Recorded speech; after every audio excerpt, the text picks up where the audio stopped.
শুভ, সিমরান, বাবা। ওরে আমার বাবা, বাবা তোমার নতুন মা। নতুন পুরান বলে কিছু নেই, আমি তোমাদের মা, তোমরা আমাকে সিমরান? শুধু মা বলে ডাকবে। কি মিষ্টি, কেমন শুধু মা।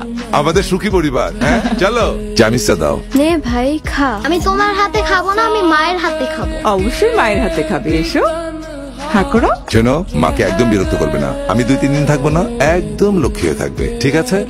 একটু খাও, তাড়াতাড়ি শেষ করো, তারপর স্কুলে যেতে হবে, রেডি হতে হবে। সিমরান, কিছু লাগবে তোমার? তোমাকে একটা ডিম দিই সিমরান, ডিম খেতে হয়তো। খাওয়া শেষ করে তাড়াতাড়ি রেডি হতে হবে, হ্যাঁ স্কুলে যেতে হবে। চলো তুমি শেষ করো।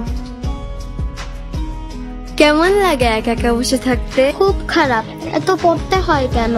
জানতে হলে অনেক পড়তে হয়। এই পড়ালেখা কে যে বানিয়েছে? আপু, আমার পড়ালেখা একটু ভালো লাগে না। তা তো ভাল লাগবে না, খেলতে দিলে ঠিকই খুশি। খেলতে তো দাও না। অনেক দে, মিথ্যা বলবি না। চল এবার। আপু দেখো তো মায়ের ছবিটা কেমন হয়েছে। বাহ, অনেক সুন্দর। নাম্বার দাও। 10-এ 10। কি করছো তোমরা? মা দেখো, আমি তোমার ছবি এঁকেছি। কেমন হয়েছে? আপু আমাকে 10-এ 10 দিয়েছে। এটা কার ছবি? তোমার। এটা আমার ছবি? আমি দেখতে এত বিচ্ছিরি?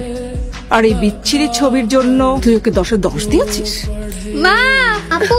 চুপ ভাবি, কি করতেছ? একদম চুপ। আমি কি করব না করব সেই কৈফিয়ত কি তোকে দিতে হবে? আমার কথার উপর যদি কেউ কথা বলার চেষ্টা করে আমি তাকে পিষে ফেলবো। আর এই সব কথা যদি বাবা জানতে পারে না, তাহলে বলবো না, বাবাকে বলবো না। তুমি শুধু ভাইকে মেরো না। মায়ের ছবি আঁকলে যে মার খেতে হয় আমি সেটা জানতাম না। আমি মায়ের ছবি আর আঁকবো না আপু। কান্না কইরো না বাবু।